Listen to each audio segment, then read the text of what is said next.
Bonjour et bienvenue au sommet Et maintenant, transformation et opportunités du nouveau monde. Alors aujourd'hui, j'ai l'immense honneur de recevoir la rayonnante, la talentueuse et l'inspirante Isabelle Calkins. Bonjour Isabelle. Bonjour toi, merci Émilie, merci d'avoir pris l'initiative d'organiser ce sommet. J'ai adoré ton énergie, j'adore ton énergie et je suis convaincue que ce sommet va apporter beaucoup de choses aux gens qui vont l'écouter et le regarder. Convaincue. Merci d'avoir accepté. Alors écoute, j'ai fait un petit exercice de mes fiches trucs. Qui donc est Isabelle? Et donc du coup, j'ai parcouru un petit peu tes sites.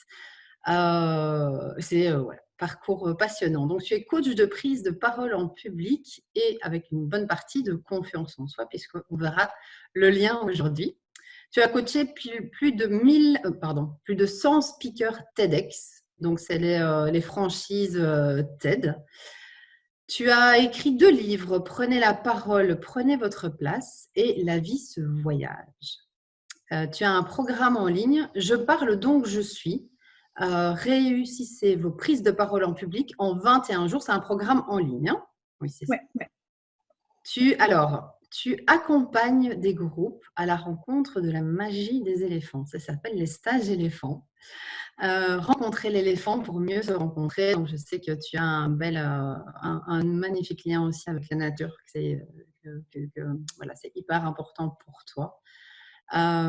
Tu fais aussi des accompagnements intitulés Finding My Grace, avec mon bel accent anglais. Il est surtout question de joie, de fluidité, d'aisance et de cohérence.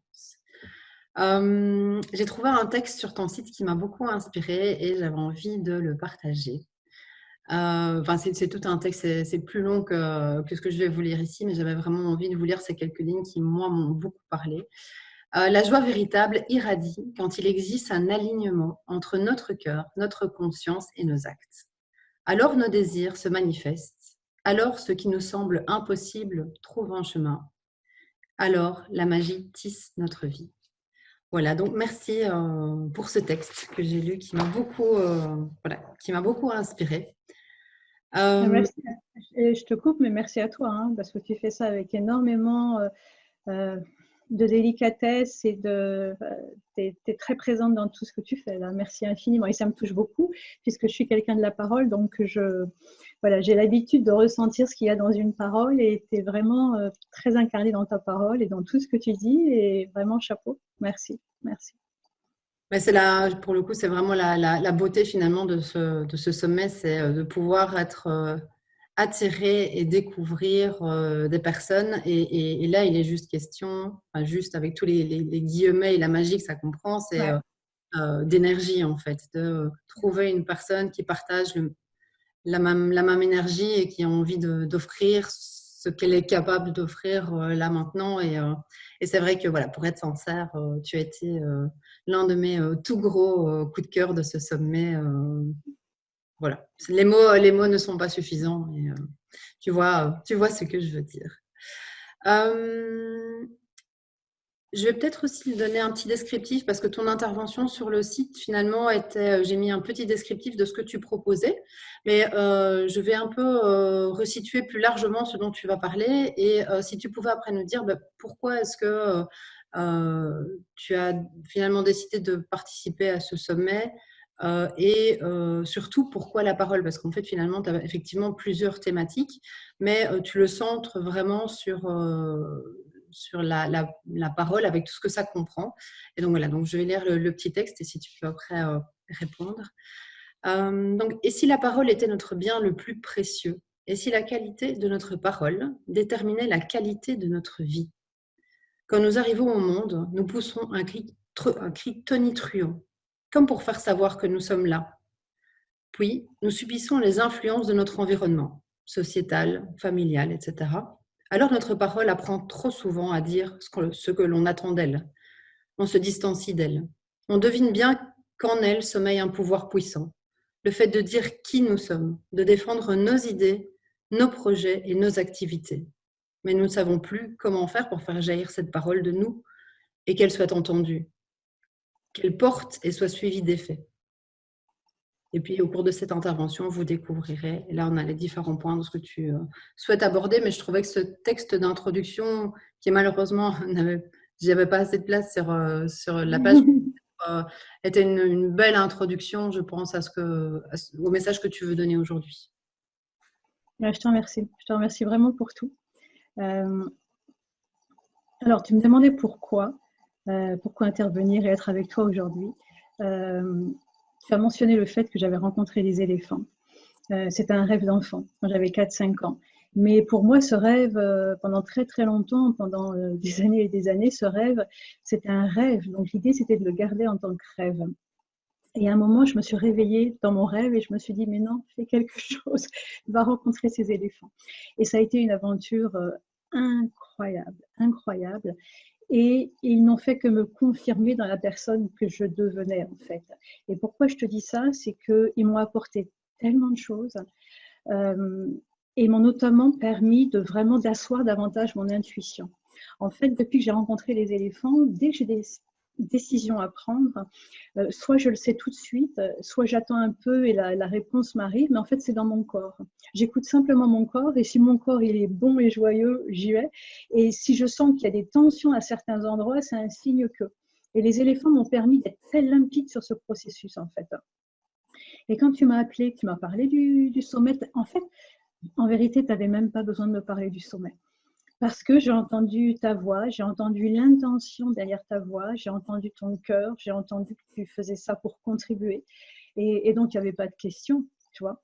Donc, j'ai vraiment écouté ça et tu aurais pu m'embarquer où tu voulais. C'était, voilà, dans la mesure où je sentais que c'était fait vraiment avec le cœur et dans une intention généreuse et belle et louable.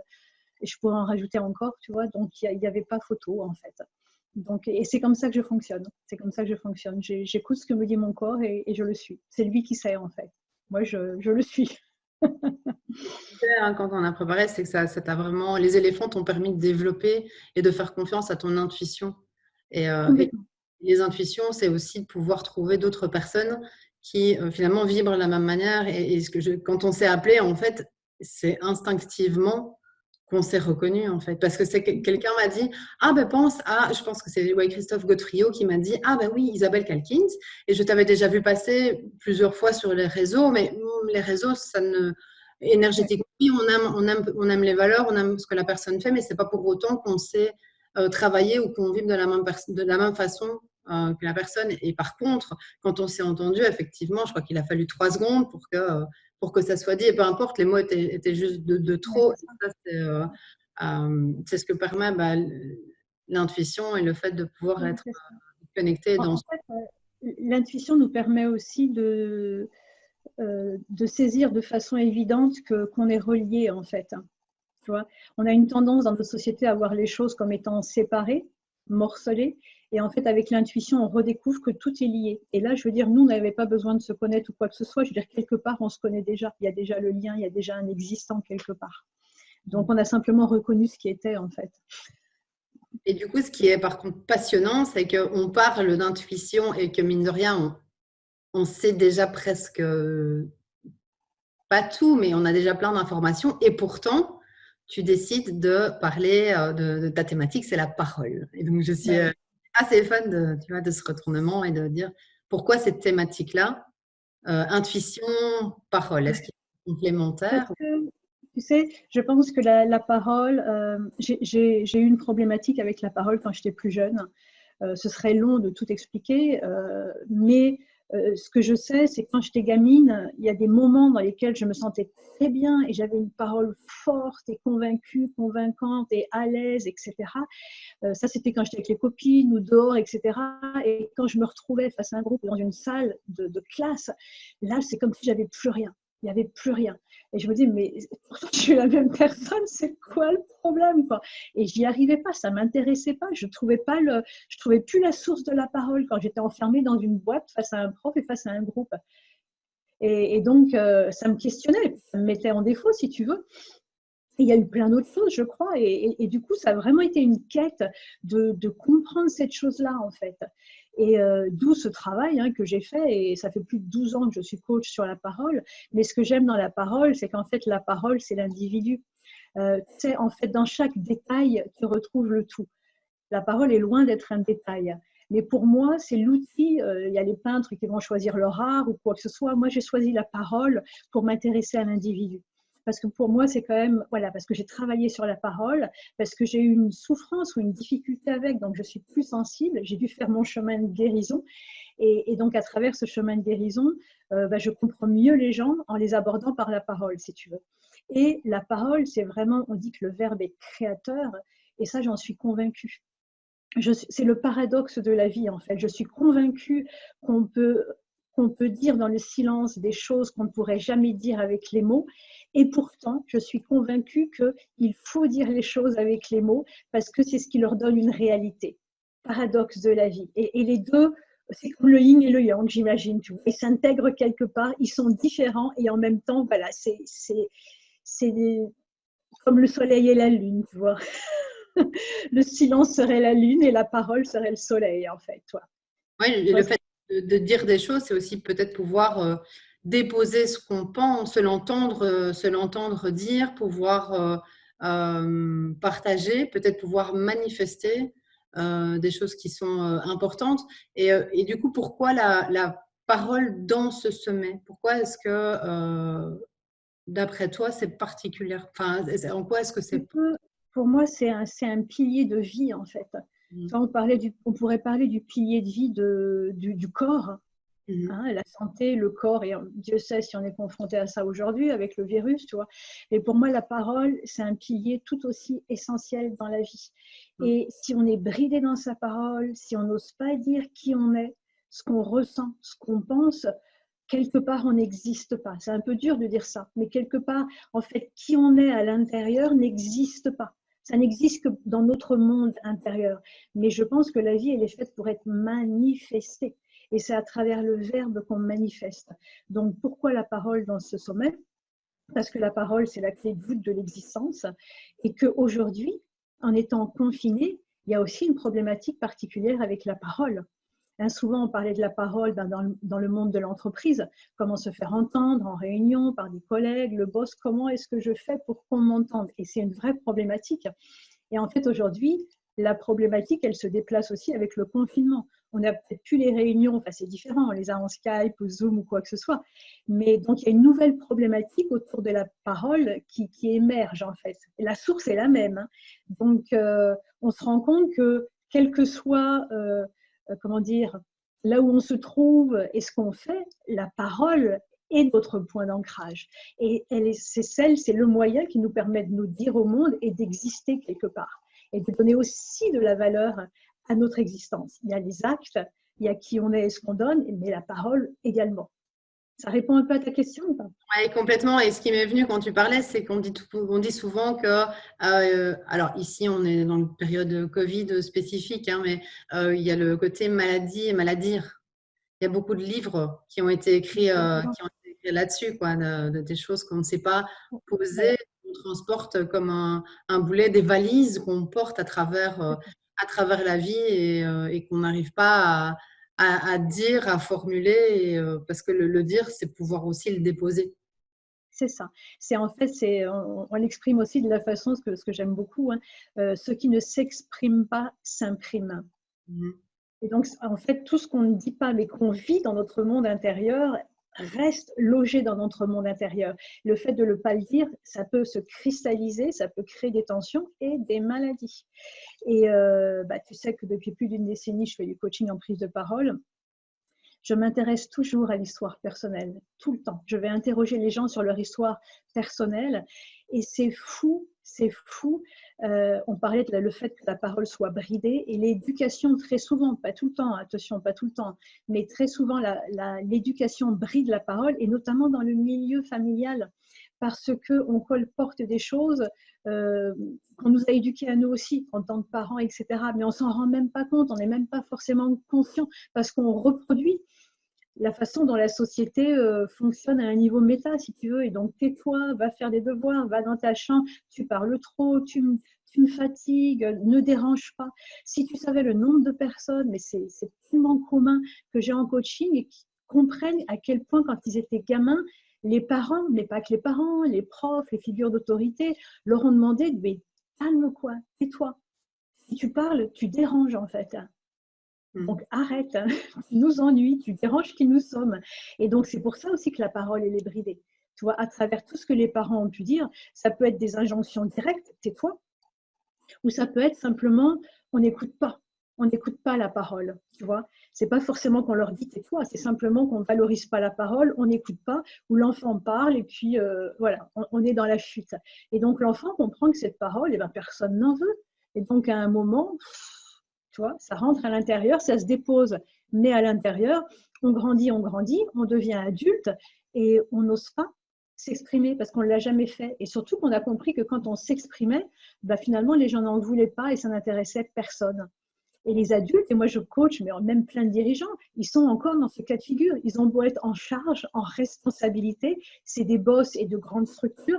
Et intérieurement, donc ils jouent le rôle du boss, etc. Et intérieurement, il y a quand même cette croyance que, ben, en fait, les gens ne sont pas intéressés par ce que j'ai à dire, mais parce que dans la tendre enfance, on ne m'a pas écouté.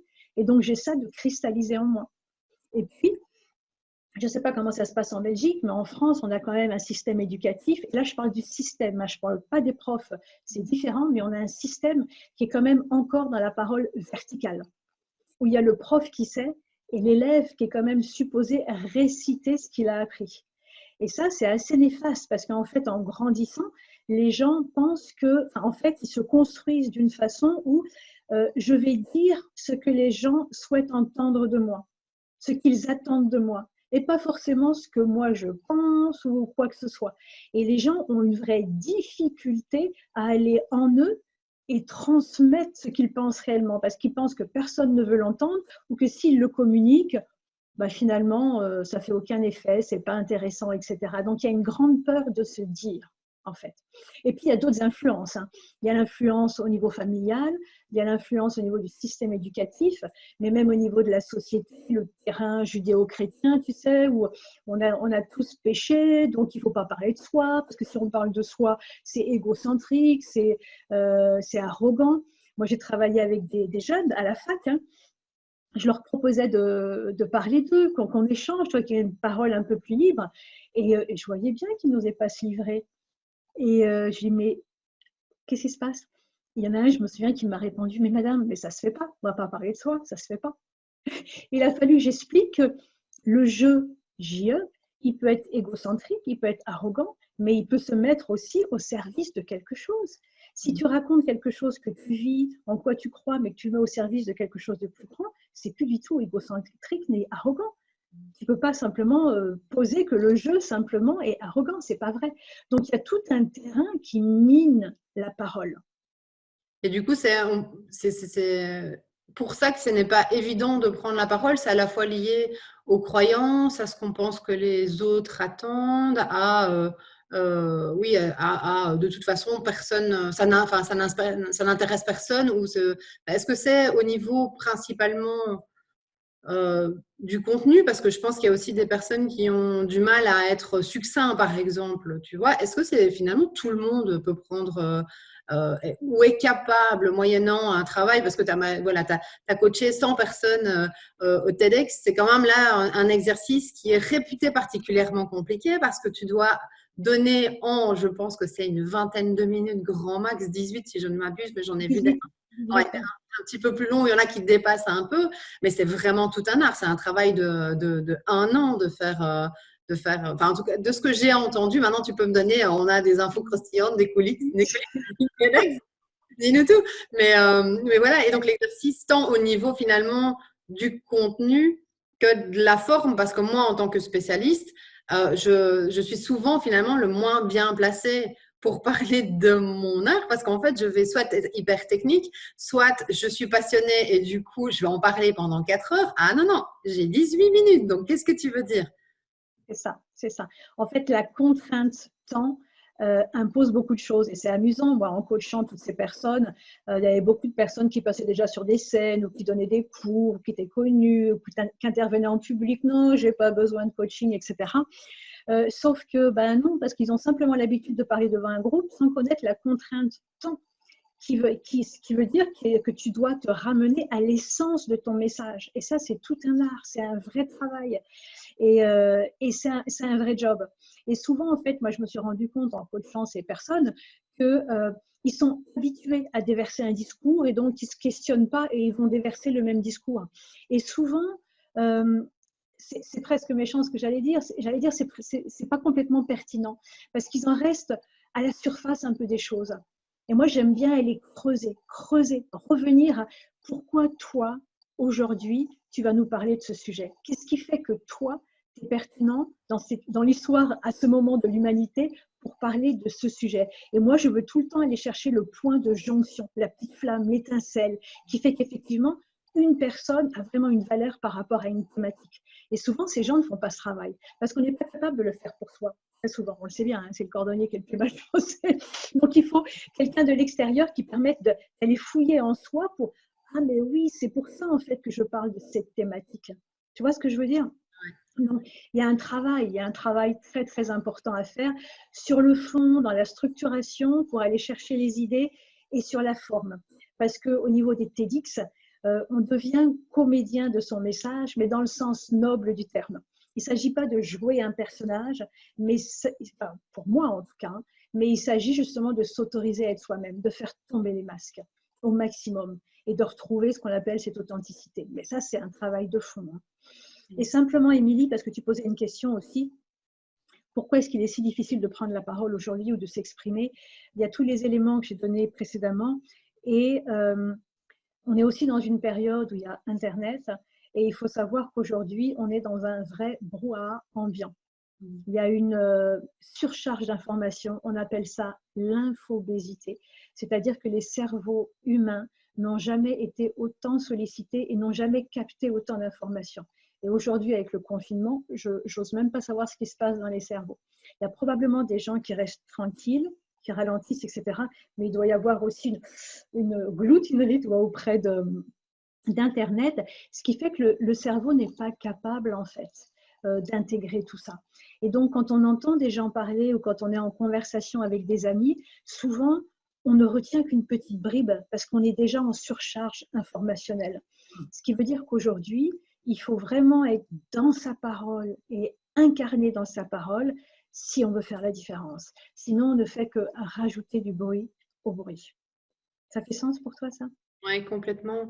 Et ça me renvoie aussi au fait, voilà, on parle de prise de parole. On sait que justement, avec ce qui se passe pour l'instant, le confinement, etc., finalement, il y a beaucoup plus de gens qui se mettent au digital, ça c'est sûr, et qui font des vidéos, des webinaires, des podcasts. Donc, il y a une grosse mouvance parce que tout simplement, c'est le seul moyen de communiquer. Bon, avec le téléphone, c'est toujours présent, mais en termes d'impact voilà, et de reach. Et donc, du coup, je sais qu'il y a aussi pas mal de personnes, et moi-même, j'ai eu beaucoup de difficultés avec ça, avec tout ce qui est effectivement vidéo, se mettre en avant. Et il y a quelque part, finalement, on retrouve les mêmes challenges de la prise de parole en public devant une audience, sauf que du coup, maintenant, c'est au niveau digital, mais on se retrouve anyway devant un groupe. Et j'avais encore quelqu'un hier qui me disait, oui, moi, la mise en lumière, j'ai vraiment un petit peu de mal, quoi. Et donc, est-ce que finalement, c'est les mêmes difficultés, c'est les mêmes challenges? Est-ce que toi, en tant qu'experte de la prise de parole en public, tu pourrais donner l'une ou l'autre astuce pour ceux qui se lancent? Que je sais qu'il y a aussi un public d'entrepreneurs qui suit ce sommet.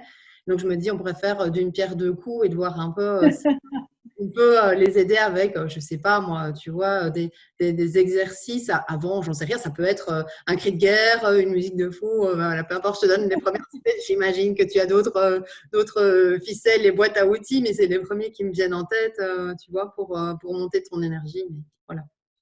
Tu sais, la prise de parole est intimement liée avec l'estime de soi. C'est intimement lié. Et tu parlais de mise en lumière et tu as vraiment mis le doigt là-dessus. De la même façon que tu as dû t'en rendre compte, même dans la vie perso, hein, les gens détestent la plupart du temps, détestent regarder des photos d'eux, où se trouvent toujours, toutes les autres personnes autour, ça va, mais eux, ça va pas. Il y a tout le temps un problème. Je sais pas si la plupart des gens, c'est ça. Toi, on regarde, ah, mais moi, ah non, je suis pas bien, la lumière, les trucs. Il y a vraiment une problématique de l'image personnelle. Donc, évidemment, si on l'a déjà sur une photo, c'est évident qu'à la caméra, on est vivant, on fait peut-être des grimaces, ah, les cheveux, est-ce que la mèche, elle est bien mise, est-ce que tu vois, voilà quoi. Donc, c'est assez naturel. Et en fait, dans l'histoire de l'humanité encore, on découvre ces outils.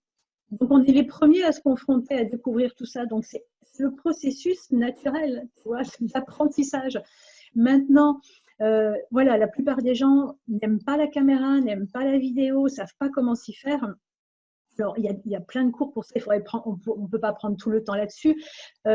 Il faut changer sa posture intérieure. C'est vraiment ça. Pour moi, le dénominateur et le point de basculement, c'est changer sa posture intérieure. Alors, c'est tout un travail sur l'estime de soi, d'abord, à apprendre à s'accepter. Au début, on n'est peut-être pas aussi bon qu'on le voudrait, et puis on fait de son mieux et on progresse et on est de plus en plus meilleur, et après on est bon. Hein. Peut-être que la première fois, ça va pas forcément être ça, mais c'est OK, ça fait partie du processus. Il faut accepter qu'il y a une première fois. Le plus important, c'est la mise en mouvement. Donc faites-le, entraînez-vous, etc. Et plus vous allez le faire, plus vous serez à l'aise. Donc ça, c'est voilà, il faut déjà comprendre cette notion d'évolution et d'arrêter de s'auto-saboter, de vouloir être parfait. Voilà, vous êtes en évolution, on est tous en évolution. Ensuite, dans la posture intérieure, c'est de retrouver le pourquoi. Moi, j'aime beaucoup cette notion, pourquoi est-ce qu'on fait quelque chose? Pourquoi? Et retrouver la motivation de ce pourquoi. Pourquoi est-ce qu'on fait des vidéos? Est-ce que c'est pour se regarder? Est-ce que pour que les copains nous voient, pour se faire connaître, de la visibilité? Ou est-ce qu'on a envie de transmettre quelque chose? Ou est-ce que c'est important pour nous de dire quelque chose? Il faut aller retrouver la source du pourquoi. Et quand on retrouve cette source, du coup, ça nous donne de la force et de l'appétit pour y aller. Et se rendre compte que la caméra, en fait, c'est un ami. C'est un ami qui nous permet de remplir ce pourquoi. Et il y a des gens qui sont à l'aise devant d'autres personnes et qui ne sont pas à l'aise devant la caméra.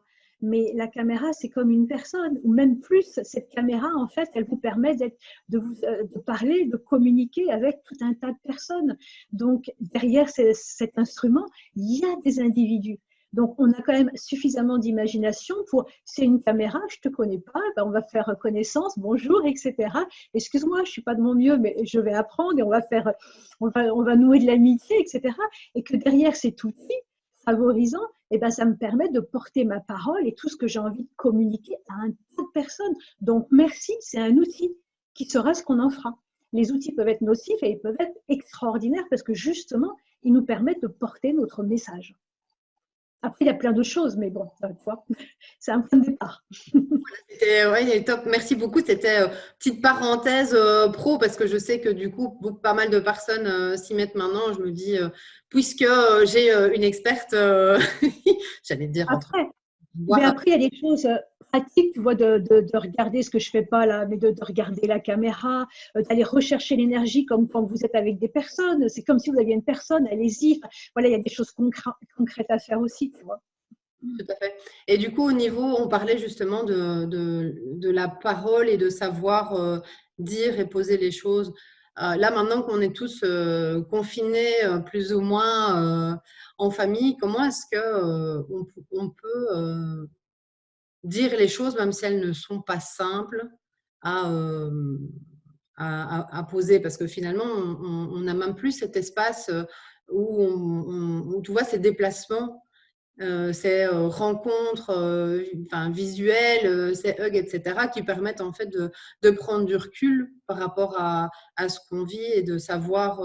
Et souvent, ce temps est nécessaire à pouvoir dire de manière juste les choses. Tu disais justement qu'en termes de coaching, de prise de parole, c'est souvent difficile de savoir ce qui est derrière seul. Tu vois? Est-ce que tu as une idée de comment arriver à poser cette parole de manière juste?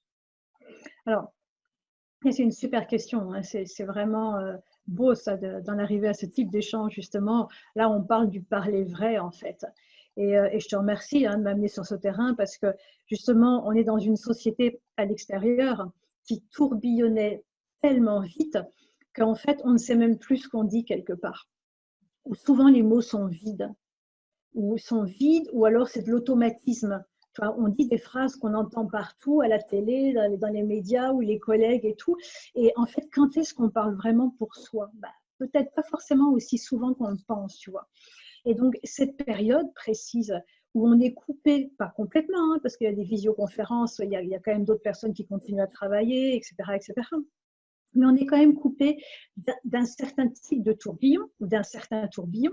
Et donc, ça nous permet de nous poser justement dans nos paroles, de nous poser avec soi et de réapprendre à exprimer qui nous sommes vraiment. Parce qu'on n'est pas forcément dans un rythme de temps aussi rapide qu'auparavant. Et ça, le fait de ralentir, parce qu'on est confiné, on peut ralentir, alors encore une fois, hein, certaines personnes ne peuvent pas forcément alléger les agendas, mais de façon générale, on peut aussi un peu les alléger. Et je pense que c'est une vraie chance pour justement redevenir ami avec sa parole et remettre un souffle vrai et fort dans sa parole. Le point de départ de ça, c'est vraiment revenir à soi, en fait. Revenir à soi. Parce que souvent, on ne parle pas forcément, on réagit.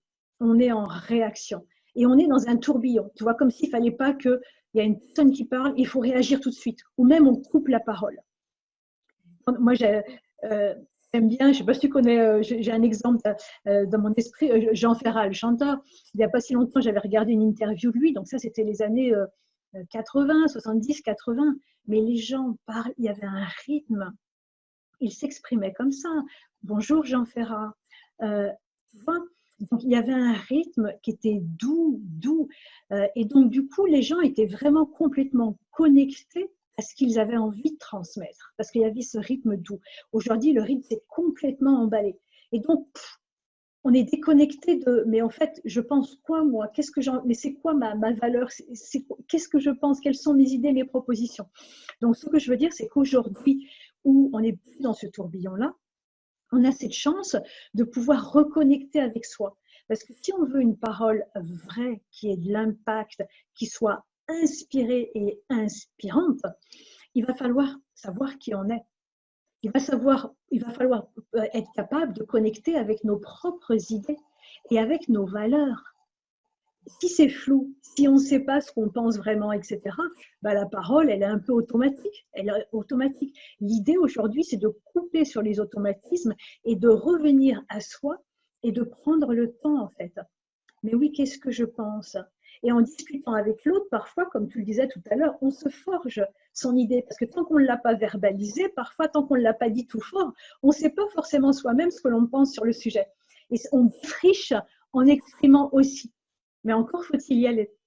Donc, cette période de confinement est aussi une vraie chance dans notre lien à la parole, de prendre le temps de nous écouter et d'aller plus profondément en soi pour savoir, mais qu'est-ce que je pense vraiment, prendre le temps, questionner, discuter avec des proches ou des amis, et qu'est-ce que je ressens, etc. Mais d'aller chercher en soi ce qui est vrai et d'oser l'exprimer. D'oser l'exprimer, parce que ce qui se passe dans cette période aussi, c'est que la frontière qu'on voulait poser entre un monde professionnel et un monde privé, elle éclate complètement. Et donc la parole privée prend plus de place. C'est hyper intéressant. On est comme dans une parole un peu professionnelle, froide, métallique, etc. Cette parole, elle a plus de sens. Et maintenant, comme tout se mélange, le pro, le privé, à la maison, tout le monde fait justement des Facebook Live ou des interventions de chez soi, dans la cuisine ou dans le salon. du coup, ça dépoussière et soit on ose se montrer davantage tel qu'on est, en fait.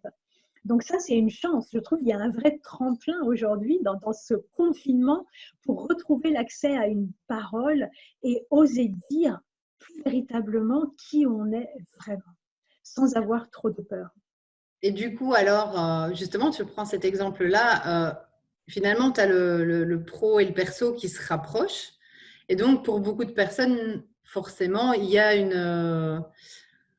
un positionnement. Et c'est simple, ça peut être des. Je te partage ce que j'ai en tête, c'est que du coup, tu t'habilles pas de la même manière en général quand tu vas au boulot que quand tu es chez toi. Ok. Et donc, tu as aussi des postures, voire une manière de parler, des choses qui sont un peu différentes, tu vois, dans les deux types, dans les deux vies, tu vois. Et donc, on voit pas mal de trucs sur Internet où tu vois des gens qui sont en call, en conf call avec le boulot et qui sont bien habillés au-dessus. Et puis, limite, en slip en dessous, tu vois, tu as plein de trucs gags comme ça. Et donc, est-ce que l'habillement et ce rapprochement de posture finalement au sein d'un même espace aide à modifier finalement la parole. Est-ce que du coup, tu peux assister à quelque part une unification ou un rapprochement choisi ou pas en fait parce que ça se met, parce que tout est finalement à nouveau confondu, tu vois? Oui. Moi, j'y crois beaucoup. Hein. J'y crois que du coup, ça désacralise une certaine parole qui était enfermée dans un discours, tu vois, il faut pas, un peu pro, l'image, quoi, l'image, les masques, le costume professionnel, et que bah, ça s'effondre, ça s'effondre. Et je trouve que c'est bien. Et moi, c'est tout le sens de mon travail, et je travaille énormément en entreprise, de revenir à une parole incarnée, vraie et courageuse, voilà, de dire vraiment ce que l'on pense, etc., etc. Et je peux te dire que dans toutes les entreprises dans lesquelles je travaille, en fait, les gens adorent. Et ils disent qu'en fait, bah, c'est plus simple, ils se sentent mieux dans cette parole plutôt que faire attention, tu vois, comme un peu l'éléphant dans la boutique de porcelaine, tu vois. C'est pas une parole qui leur convient parce que c'est pas la leur, en fait.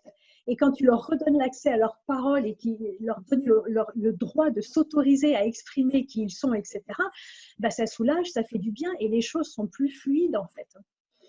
Pour en venir au fait que maintenant, il y a les réunions via visioconférence, etc. Et l'habillement. Alors, il faut savoir qu'il faut apprendre à se connaître.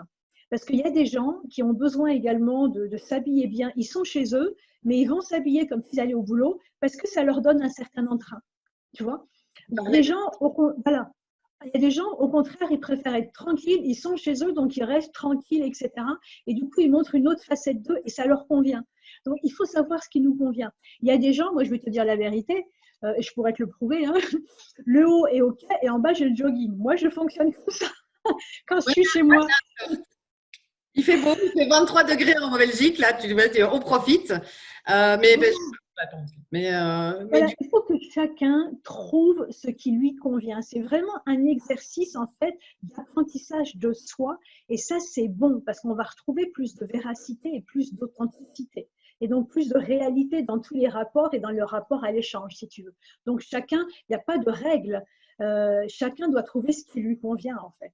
Et c'est rigolo parce que tu parlais justement d'estime de soi. Et en tout cas, autour de moi, j'ai vraiment vu une évolution du mouvement. Donc, au début du confinement, finalement, tout le monde était, en tout cas, beaucoup de gens que je connais étaient en training, en short, enfin, tu vois, tranquille. Et puis, au fur et à mesure que les jours passent, tu revois des gens qui se maquillent, qui se parfument. Tu vois des ongles vernis, enfin tu vois, et c'est marrant parce que j'en parlais autour de moi et c'est comme si tout le monde me disait ah mais j'ai fait ça ce matin, ah mais j'ai fait ça ce matin, ah mais j'ai fait ça ce matin, tu vois, et donc un espèce de cycle qui est qui est commun à tout le monde en disant ah ouais bon ben on bouge pas, on fait pas d'efforts, et puis il y a petit à petit l'estime de soi qui dit ok non mais on veut bien rester mais la vie continue et on en a besoin pour continuer à être actif et à construire. C'est drôle comme c'est vraiment comme un quoi. Le matin même, moi-même, j'ai fait deux, trois choses de filles, hein, comme on appelle ça, tu sais bien ce que c'est. Et c'est rigolo parce que du coup sur coup, j'ai eu cinq ou six amis au téléphone qui disent ah ben voilà, il y en a une que j'ai vue sur une photo ou que j'ai vue en WhatsApp et je dis ah ben t'as mis du vernis, bah ouais, voilà, c'est drôle. En fait, il y a eu un relâchement et peut-être trop, et du coup, une reprise en main de non, il faut quand même de la structure, un cadre et structurer la journée, en fait. Tu vois, c'est effectivement le rythme, le cycle, comme tu dis. Et du coup, par rapport à justement cette parole, que ce soit la prise de parole en public ou le fonctionnement parce que ce que tu fais finalement en coaching, c'est que tu réunifies, quoi. Tu plonges à l'intérieur des gens pour qu'ils reviennent à la source, pour pouvoir ressortir quelque chose de plus vrai. Et est-ce que tu constates que ça soit ça ou dans le quotidien, dans le fonctionnement, une différence entre les hommes et les femmes au niveau du fonctionnement? Alors, oui, oui, oui, oui, oui, on me pose souvent la question, et ça, c'est intéressant, effectivement. Les hommes et les femmes, alors pas tout le temps, hein, mais quand même de façon générale, ne viennent pas me chercher pour la même chose. Les hommes, c'est souvent, ils peuvent être à l'aise, ça peut être OK, mais il semble que leurs paroles manquent d'impact, en fait. Et c'est un peu sec, c'est un peu aride comme discours. Et on se rend compte que souvent, hein, pas toujours, souvent, ils ont perdu le lien aux émotions, en fait. Et donc, ils ont besoin de retrouver ce lien au cœur, à l'émotion, parce que l'émotion, eh ben, elle véhicule de la force et de la conviction. Et si on met les émotions de côté, c'est une parole un petit peu plus froide, en fait, qui est intéressante, mais qui va intéresser uniquement le cerveau gauche, rationnel, etc., mais qui ne va pas nourrir notre être. Et si on veut vraiment convaincre, il faut les arguments, mais il faut aussi la force de conviction. Il faut y mettre de l'élan, de la conviction. Et ça vient des émotions. Donc, les hommes, ils ont souvent cette problématique à gérer. Les femmes, je te le donne en mille, est-ce que tu sais? Écoute, à mon avis, c'est l'opposé pour le coup. Elles sont en lien avec leurs émotions, mais elles ne structurent pas, non? C'est pas. Alors, c'est une histoire de, le maître mot, c'est une histoire de légitimité. Ah. Plus que toutes les femmes, et ça, je sais que la plupart du temps, ou presque tout le temps, quand je vais coacher une femme, il va falloir en passer par la légitimité. C'est-à-dire que la femme, quelque part en elle, elle va se dire, je ne suis pas sûre d'être à ma place, je ne suis pas sûre de le mériter. Et ça, c'est vraiment le poids historique. Je ne sais plus quels sont les chiffres, et je devrais aller les chercher, où on disait qu'on a fait des études, qu'un homme, pour accepter une promotion, s'il se sent prêt à 60%, il y va, et la femme, elle a besoin de se sentir prête à 200% pour y aller. Tu vois, tellement elle pense elle n'est pas sûre, qu'elle ne va pas être à sa place, qu'elle n'a pas les capacités, elle va constamment se mettre en doute et pas croire en elle, en fait. Mais ça, c'est l'histoire de la petite fille, hein. Ça paraît fou, sois belle et tais-toi. On pense que c'est plus d'actualité, mais moi je regrette, hein. Je coach des jeunes filles, elles ont dans les 20 ans, et en fait ce que je comprends de leur discours, c'est encore ça, hein. C'est encore sois belle et tais-toi, pas dit de façon directe, mais c'est aussi un petit peu ce qu'on attend d'elle. D'accord? Et donc, on ne va pas chercher la femme sur le contenu, sur la prise de responsabilité. Non. Donc, voilà, il y a tout un poids historique. Alors, c'est en train de se transformer, hein, en ce moment, et assez rapidement, de plus en plus, où les femmes prennent des postes à responsabilité, etc. Mais n'ayant pas vu ça, bah, la femme, dans ses cellules même, elle se demande est-ce qu'elle y a le droit, parce que ce sont les hommes qui sont au pouvoir. Donc, il y a tout le temps cette problématique de est-ce que j'ai le droit d'y aller? Et donc, il faut travailler sur, il faut bien comprendre que c'est un fait historique, c'est nouveau que les femmes prennent leur place, et donc plus vous allez le faire, et plus nous serons nombreuses à le faire, plus vous allez faciliter la tâche des petites qui arrivent derrière. Donc, il y a une urgence à le faire aussi. Voilà. Donc, la légitimité pour les femmes, clairement.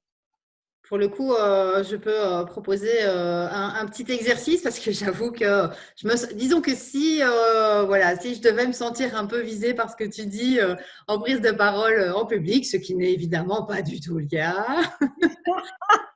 Personnellement, j'ai un top exercice, moi qui me réussit vraiment bien, c'est quand chaque fois que je vais prendre la parole, que ça soit à une conférence, que ça soit dans une école supérieure de commerce ou peu importe, même dans des webinaires ou dans des nouveaux, en tout cas dans des nouveaux exercices que j'ai pas déjà fait précédemment, je fais une liste de pourquoi je suis légitime pour parler de ça.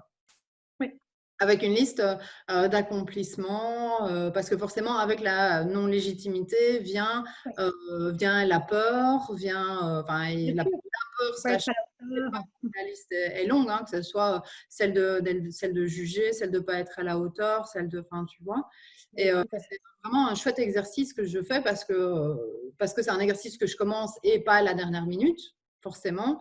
Et parce que et l'idée, c'est comme ça de pouvoir finalement sortir de ta zone de confort en disant, il y a une opportunité qui se présente, elle ne se présente pas pour rien et je pense que j'ai quelque chose à apporter, mais après, c'est un travail de soi à soi.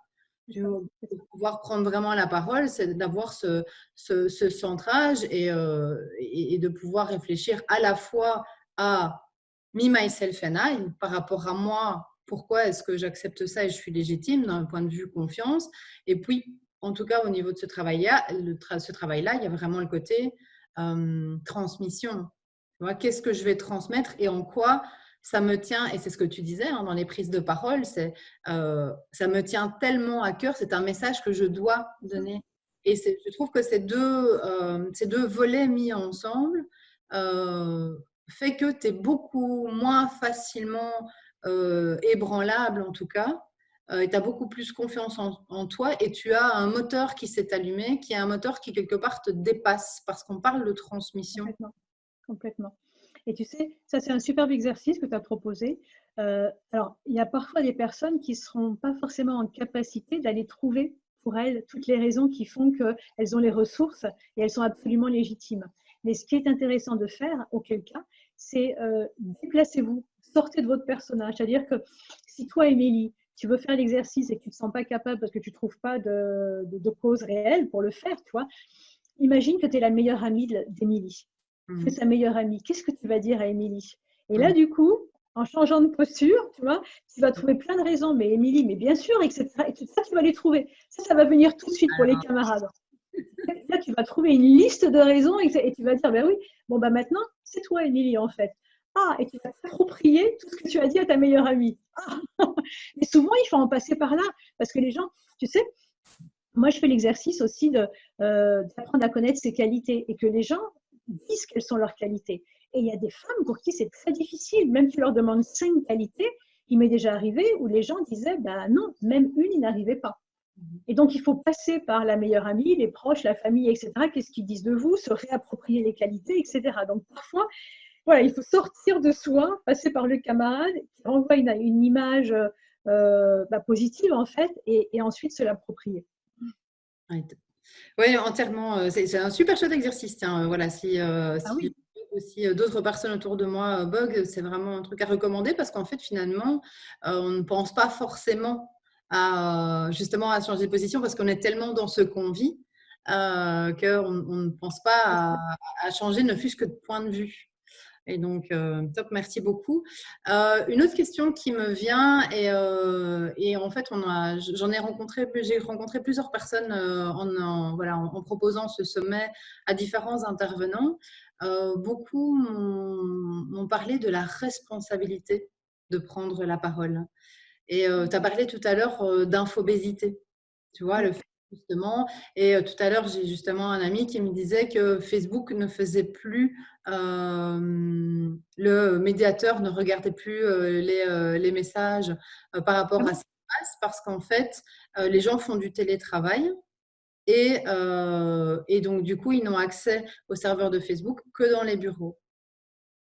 Et du coup, on a d'autant plus finalement d'informations qui sont plutôt des fake news, puisqu'on n'a plus de gardiens, en tout cas, ou de buffer qui permet d'avoir plein d'informations. Et j'aurais bien voulu connaître, tu vois, ta position ou comment effectivement tu présentes ça, cette vraie responsabilité de prendre la parole, parce que j'ai l'impression qu'à l'heure actuelle, tout le monde parle un peu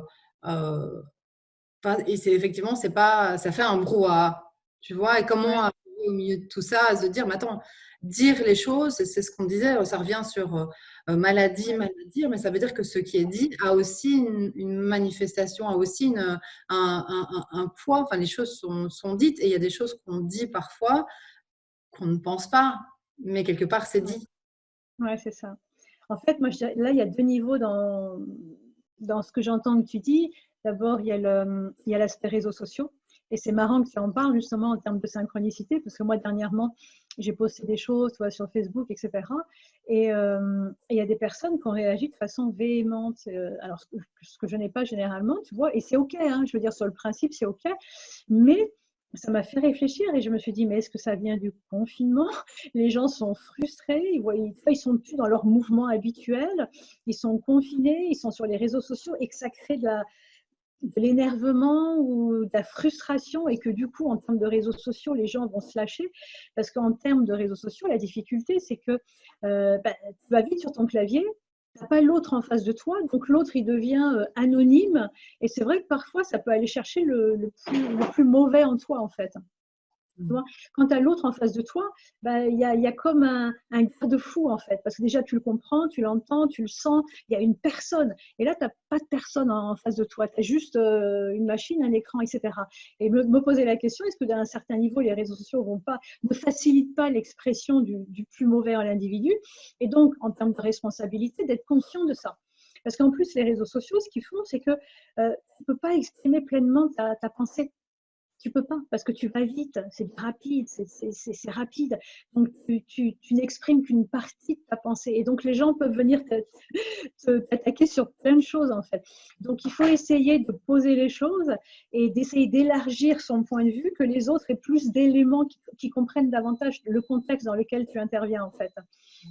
Mais c'est pas facile en termes de réseaux sociaux, c'est vraiment pas facile.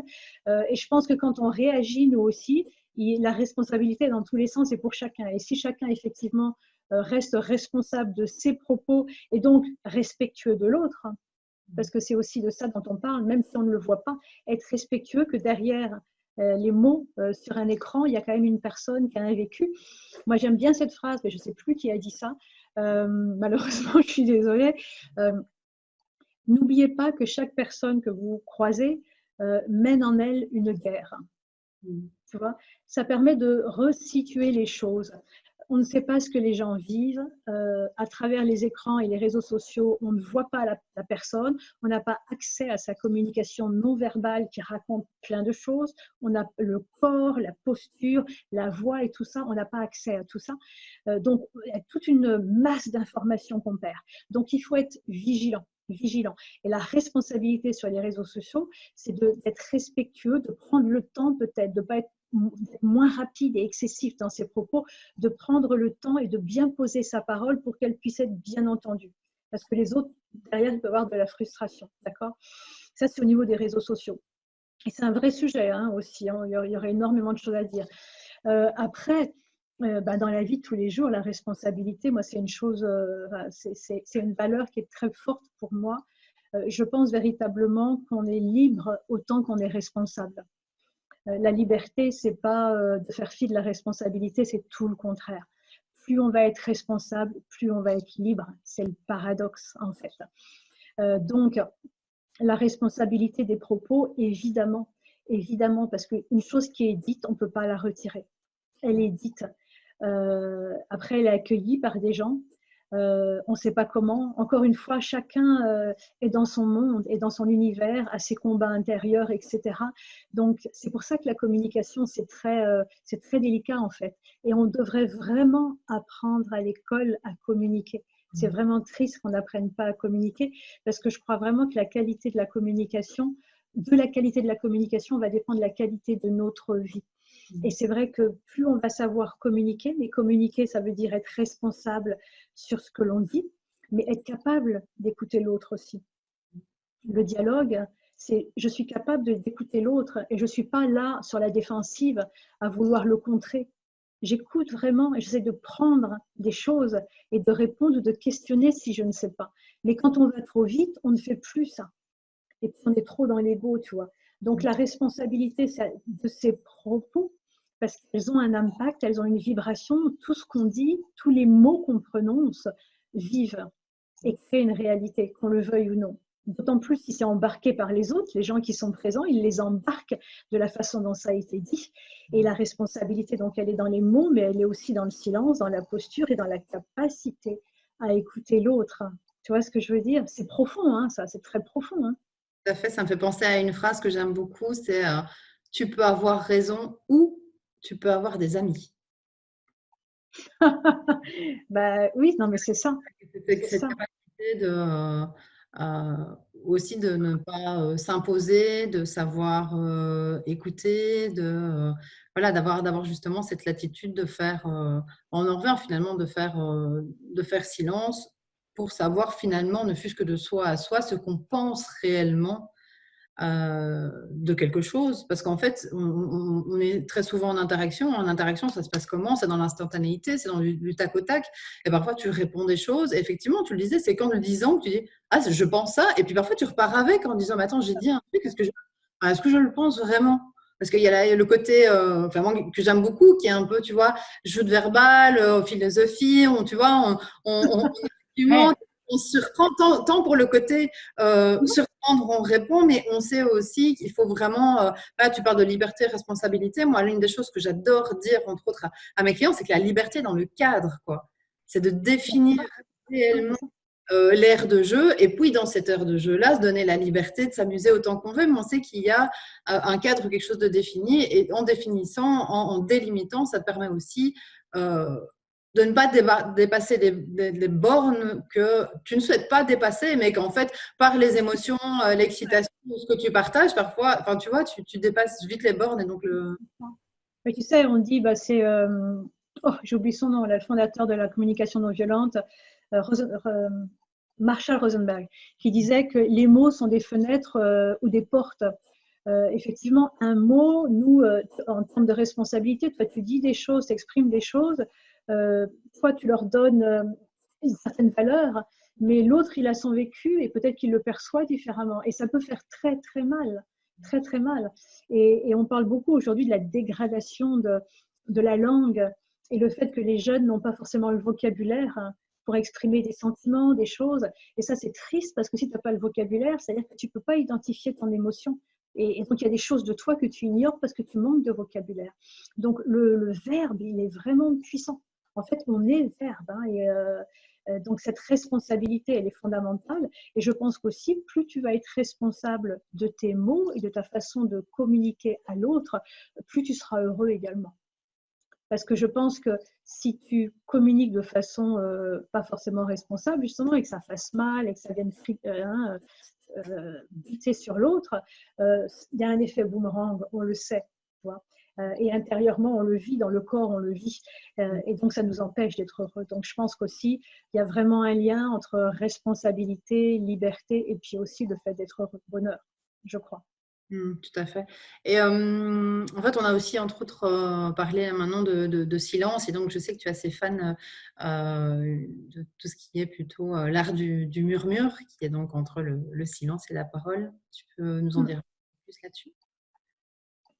Moi, je suis très fan du silence.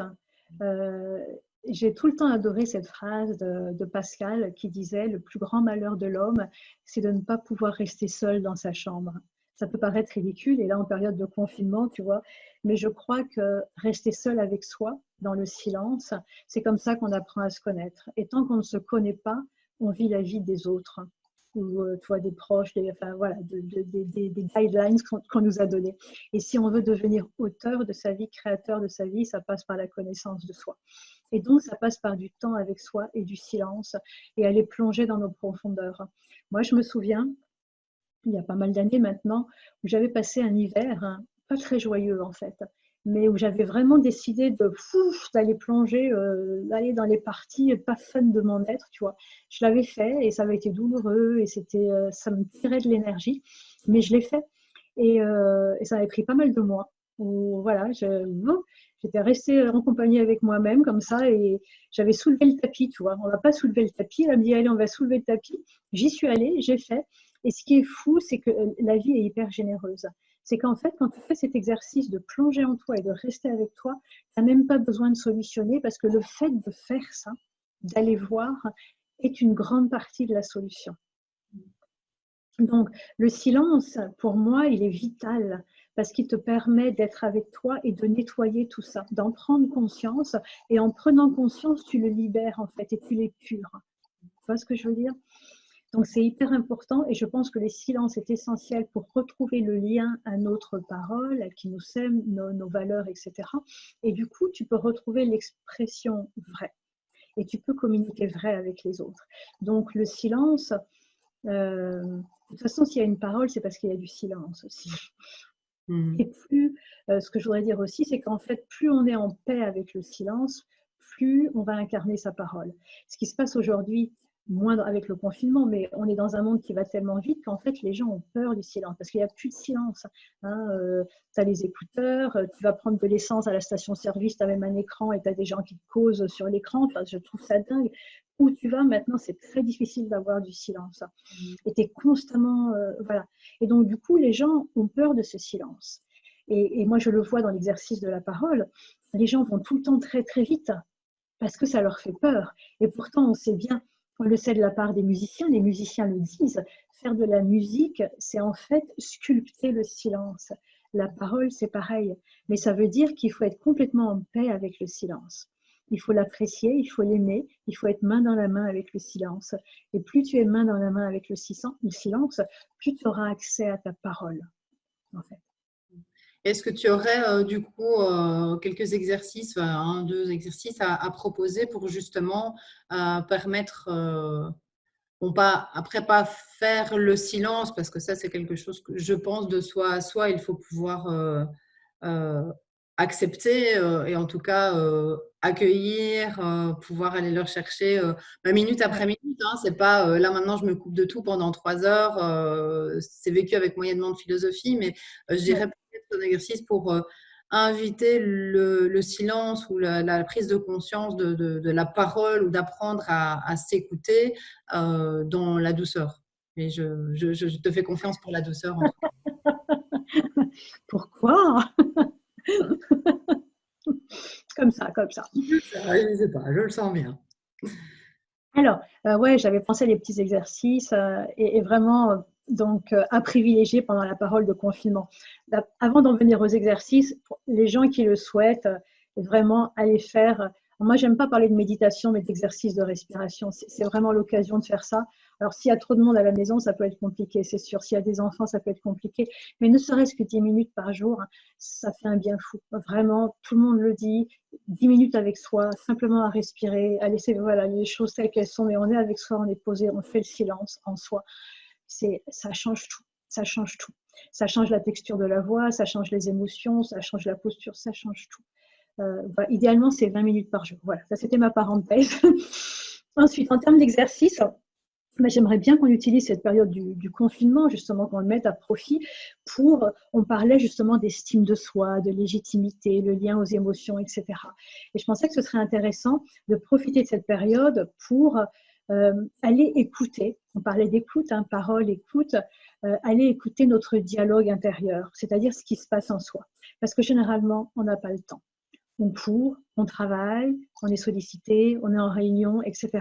Là, on a un petit peu plus de temps. Donc, ça pourrait être sympa que les gens, à différents moments de la journée, que c'est une proposition, vous arrêtez et de prendre un petit cahier et d'écrire ce que vous vous dites à vous-même. Pas uniquement toutes les idées qui passent à l'esprit, mais ce que vous racontez sur vous-même, le dialogue intérieur. Comment vous, à l'intérieur, vous parlez de vous. Parce que quand on parlait d'estime de soi, la première chose à faire pour transformer cette estime de soi, qu'elle devienne plus saine, plus forte, c'est de devenir ami avec soi-même. Sauf que si on se raconte des choses à l'intérieur qui sont néfastes, ouais, t'as vu, t'es une grosse nulle, ouais, t'as pas fait ça bien, etc., etc., c'est pas possible. Donc, il faut, et là, c'est vraiment une opportunité, se poser et qu'est-ce que je me dis en fait? J'ai fait cette chose, je ne l'ai pas faite. Qu'est-ce que je me suis dit sur moi? Comment je me parle? Qu'est-ce que je me raconte à moi à longueur de journée? Donc, j'inviterai chaque personne à noter sur un cahier tous les jours ce que je me raconte sur moi. Et si ces choses sont négatives, et il y a forte chance qu'il y en ait certaines qui le soient. Si elles sont positives, vous gardez, c'est bon, il faut garder. Si elles sont négatives, il faut se donner les autorisations. C'est-à-dire que toutes ces choses à l'intérieur néfastes qu'on se raconte, elles créent des nœuds, des blocages à l'intérieur. Si je me dis, mais j'ai rien à dire, par exemple, voilà, il va y avoir une réunion et puis j'ai pas envie d'y aller. Pourquoi j'ai pas envie d'y aller? Mais en fait, j'ai rien à dire, etc. Et je vais le noter, j'ai rien à dire. Est-ce que c'est vraiment vrai que j'ai rien à dire?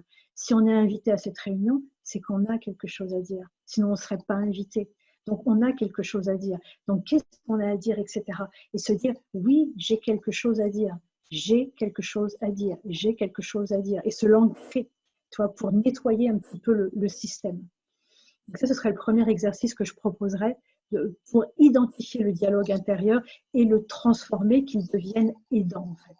Et peut-être pour être plus précis, parce que finalement, on a des dizaines de milliers de pensées par jour sur toute une série de choses.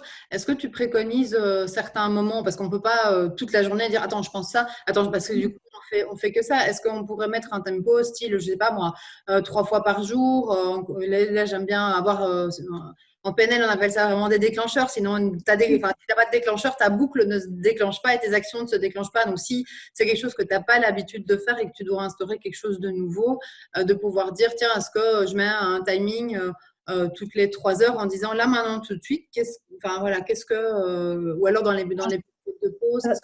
Alors, ce qui peut être sympa, ce serait, alors déjà, les gens aujourd'hui ont beaucoup de réunions en visioconférence. Donc, ça peut être avant, s'il y a des angoisses, s'il y a des peurs, s'il y a des doutes, etc., de les noter. De les noter juste avant, quand il y a ponctuellement des réunions et des choses comme ça, une petite échéance, une échéance, noter pourquoi j'ai des freins. D'où viennent ces freins? Les noter. Et après, faire l'exercice, ils viennent d'où? C'est quoi? Mais en fait, non. Si je suis invitée, c'est que. D'accord? Et sinon, plus précisément, et tu as raison, on pourrait imaginer que 2 fois par jour, en dehors des échéances ponctuelles, que 2 fois par jour, en fin de matinée, une fois que la matinée a eu lieu, et en fin d'après-midi, vers les 17 heures, vous pouvez vous poser un horaire. Ça peut être 12 heures et 17 heures, par exemple. Vous écrivez, vous passez 5 minutes, rien de plus avec vous. Qu'est-ce que je me dis sur moi? C'est quoi? Qu'est-ce que je me raconte intérieurement sur moi? Quel est le jugement que j'ai de moi à moi? Et on va noter le négatif pour se donner les autorisations. C'est plus clair, ça? Limpide, je te remercie. Après, moi, le deuxième exercice que j'ai envie de proposer, c'est encore une fois de mettre à profit ce confinement. Et comme on ne prend pas le temps de ça, généralement, c'est un petit peu le petit frère du premier exercice, c'est en fin de journée. Donc, à 17 heures, quand on fait le premier exercice, on va enclencher sur le deuxième exercice et on va rester avec soi-même 7 minutes, ce serait bien, et se dire aujourd'hui, pendant cette journée, quelles sont les choses que je n'ai pas dites et pourtant que j'aurais aimé dire? Qu'est-ce que je n'ai pas exprimé qui m'a traversé l'esprit? Une idée, une proposition, un ressenti, et je l'ai gardé pour moi. Qu'est-ce que j'ai gardé pour moi? Et pourtant, c'était en moi, et c'était là pour être quand même communiqué. Et identifier. Premier temps, phase d'identification. Deuxièmement, pourquoi est-ce que je n'ai pas dit ces choses? Pourquoi? Aller chercher la source, là encore. Pourquoi est-ce que je ne les ai pas dites? J'avais peur de faire mal, je ne suis pas sûre, peut-être que je n'aurais pas été bien accueillie, peur d'être moins aimée, etc. Aller chercher cette source. Et finalement, avec de la réflexion, est-ce que c'était juste ou pas de ne pas les exprimer? Et dans l'hypothèse où ce n'était pas complètement juste et je ne l'ai pas fait parce que je me suis préservée, où je n'ai pas osé, où j'ai eu peur, comment est-ce que du coup, ces choses-là que je sais qui sont en moi et que je n'ai pas exprimées, qu'est-ce que je peux en faire aujourd'hui pour les utiliser? Parce que ces choses-là, elles demandent à être exprimées. L'idée, c'est d'être de plus en plus à jour dans sa communication, parce qu'on est constamment à bloquer des choses et à réprimer des choses. C'est pour ça qu'on ne va pas bien, c'est pour ça qu'on est triste, c'est pour ça qu'il y a des burn-out, c'est pour ça qu'on a du stress.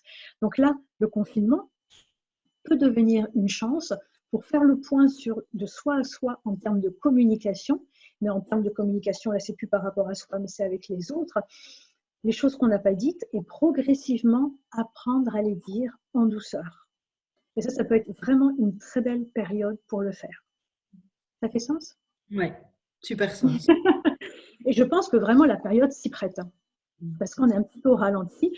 Et donc, progressivement, apprendre à dire ces choses. Au début, on sera peut-être un peu maladroit, surtout quand c'est des choses, parfois ça peut être des choses gentilles. Il y avait des choses, des compliments, des belles choses qu'on a ressenties, on n'a pas voulu l'exprimer, mais quelle folie! On fait du bien à l'autre, aux autres et à soi-même. On fait qu'enrichir le moment et on ne le dit pas. Parfois, c'est des choses moins sympas. L'autre nous a énervés parce que, etc. On n'a pas osé lui dire parce qu'on n'a pas voulu créer un problème de la tension ou quoi que ce soit.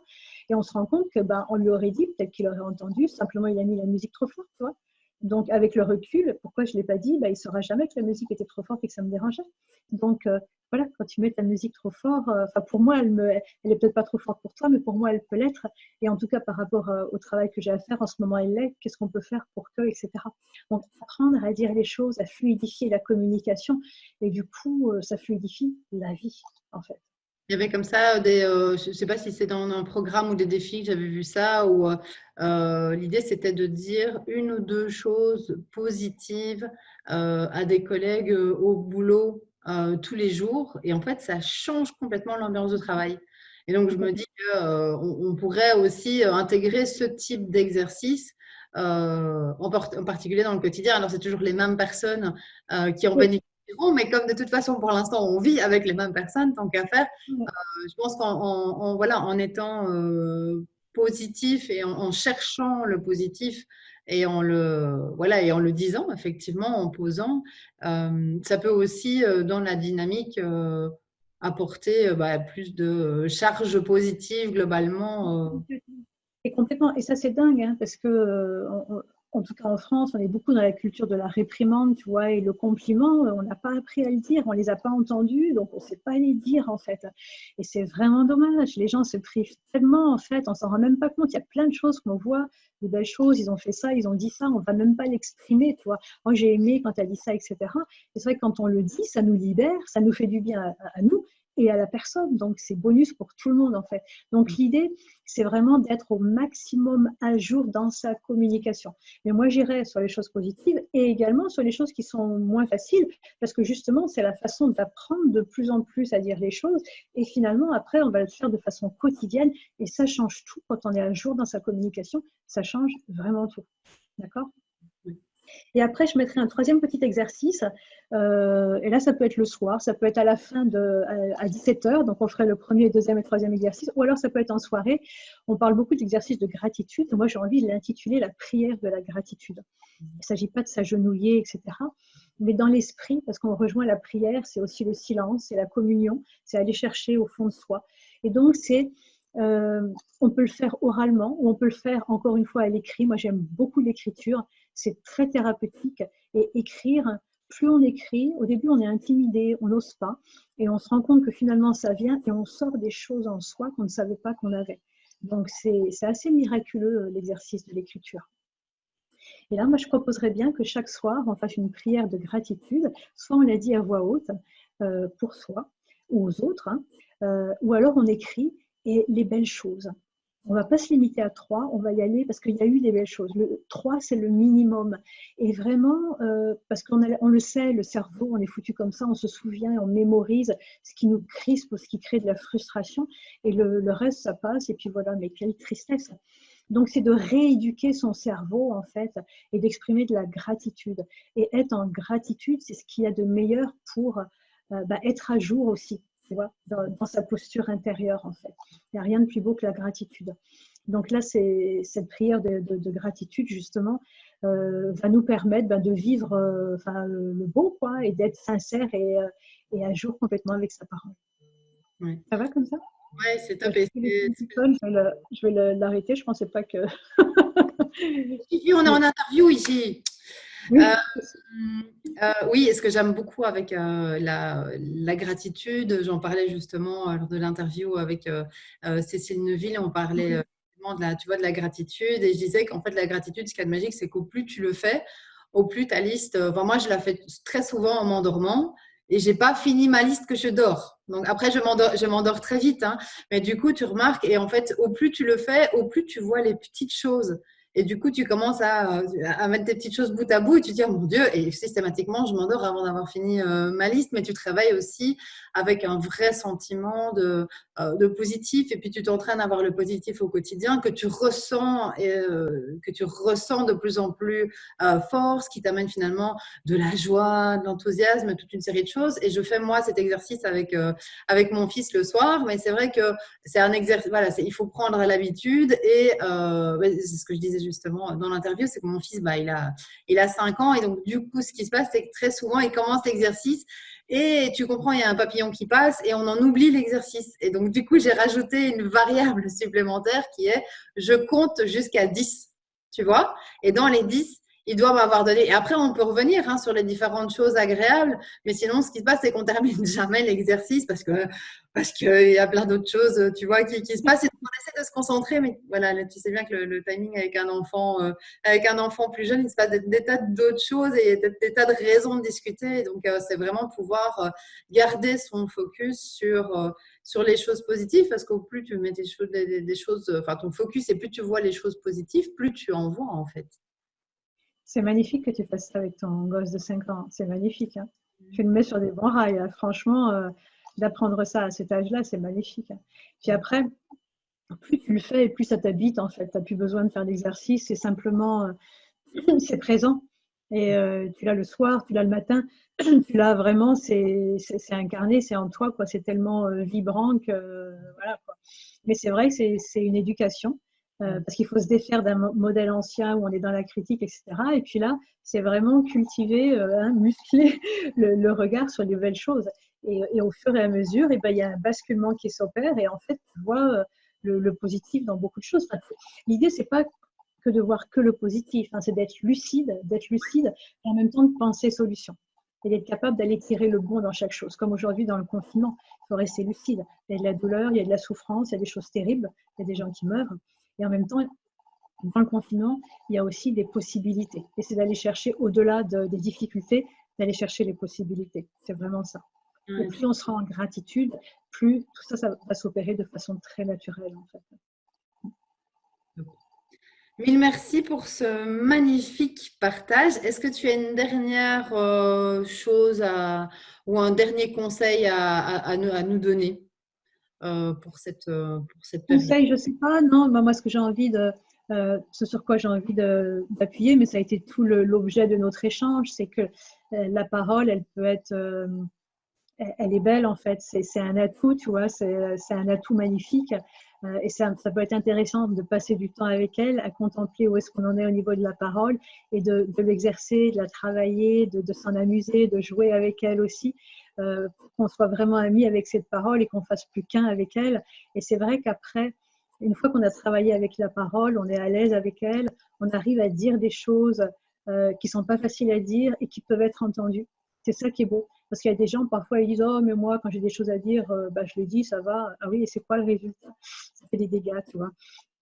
Donc, la parole, elle permet mais tellement de choses. Et quand je dis parole, c'est à la fois la parole, c'est le silence et c'est l'écoute, paradoxalement, tu vois. Donc, il y a un lien à retrouver à sa parole, voilà, où elle est complètement habitée, où elle est nous, en fait, tu vois, complètement. Et ça, c'est à la portée de tout un chacun, parce que tu lisais un texte en démarrant notre conversation, où quand on arrive au monde, on pousse un cri. Alors, on pousse un cri, d'accord, parce qu'on nous coupe le cordon ombilical, il y a l'air qui rentre dans les poumons et ça nous fait pousser le cri, on est bien d'accord. Mais en même temps, souvent, le cri, c'est pas pour rien non plus. Tu vois, ça se lie à plusieurs niveaux. Ça se lie au niveau de l'air et au niveau biologique, mais aussi c'est ça y est, je suis là, quoi, j'arrive. Et donc l'idée, c'est vraiment de retrouver cette puissance.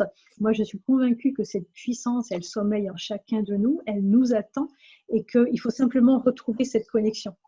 En fait, on a perdu, tu vois, le lien et il faut retrouver cette connexion, il faut remonter le fil d'Ariane, retrouver cette connexion et du coup, ça amène de la joie, du positif, de la gratitude, tout quoi. Et on retrouve cette puissance. Et donc, voilà, puissance, on devient auteur de notre vie et plein de choses. Super, écoute, mille merci pour cet échange. Pour tous ceux qui veulent de toute façon en savoir plus sur Isabelle, sur le lien, la landing du sommet, là, il est marqué mais qui est Isabelle? Et là, vous avez tous les liens vers ses sites, que ce soit ses programmes en ligne, ses accompagnements. Le voyage avec les éléphants aussi est dessus. Donc, mille merci pour ce fabuleux moment, pour tes pépites. Merci à toi, Émilie. Merci infiniment. De toute façon, on se revoit tout bientôt, je pense. Je pense. Je t'embrasse de tout cœur et à tout bientôt. Merci. Merci à toi et merci à vous tous, à tous. Merci, Émilie.